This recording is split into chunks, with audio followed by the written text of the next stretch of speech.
अक्सर लोग मुझसे पूछते हैं कि क्या ज्योतिष पत्थर की लकीर है? अगर सब कुछ पहले से तय है, तो एक ही जैसे ग्रहों में पैदा होने वाले दो लोगों का जीवन इतना अलग क्यों होता है? इसका उत्तर ज्योतिष के एक महान और तार्किक सिद्धांत में छिपा है, जिसे हमारे ऋषियों ने देश, काल और पात्र कहा है। स्वागत है आपका काल दशा एस्ट्रो मोटिवेशन पर, जहां हम ज्योतिष को केवल भविष्य नहीं, बल्कि जीवन जीने की एक कला के रूप में देखते हैं। आज हम ज्योतिष के उस सच को समझेंगे जो आपको कोई नहीं बताता।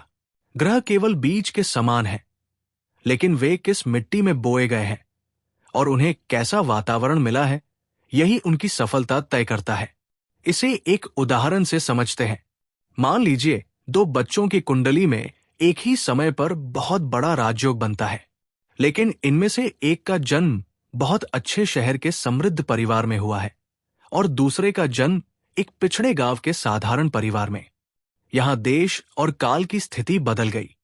उस समृद्ध बच्चे के लिए राजयोग का अर्थ शायद किसी बड़ी कंपनी का मालिक या सीईओ बनना होगा, लेकिन उस साधारण परिवार के बच्चे के लिए वही राजयोग उसे अपनी मेहनत से एक सम्मानजनक पद या समाज में सम्मान दिला सकता है। यही है पात्र का महत्व, यानी आपकी अपनी पात्रता, आपकी मेहनत और आपका विवेक। ग्रह आपको अवसर बराबर दे सकते हैं, लेकिन उस अवसर का आकार आपकी अपनी तैयारी से तय होता है। ज्योतिष आपको भाग्य का गुलाम नहीं बनाता है। ये तो मौसम विभाग की तरह है, जो आपको बताता है कि आने वाले समय में धूप खिलेगी या तूफान आएगा, छाता लेकर निकलना है या घर में रहकर तैयारी करनी है। ये आपका कर्म तय करता है। ग्रह केवल ऊर्जा के संकेत हैं। उन संकेतों को सफलता में बदलना आपके हाथ में है। अगर आज आपकी कुंडली में ग्रहों की स्थिति ठीक नहीं है, तो निराश मत होइए। संघर्ष ही वो भट्टी है जिसमें तप कर व्यक्तित्व निखरता है। महान लोगों का इतिहास गवाह है। उनकी सफलता के पीछे केवल अच्छे ग्रह नहीं, बल्कि उनके सही निर्णयों का हाथ था।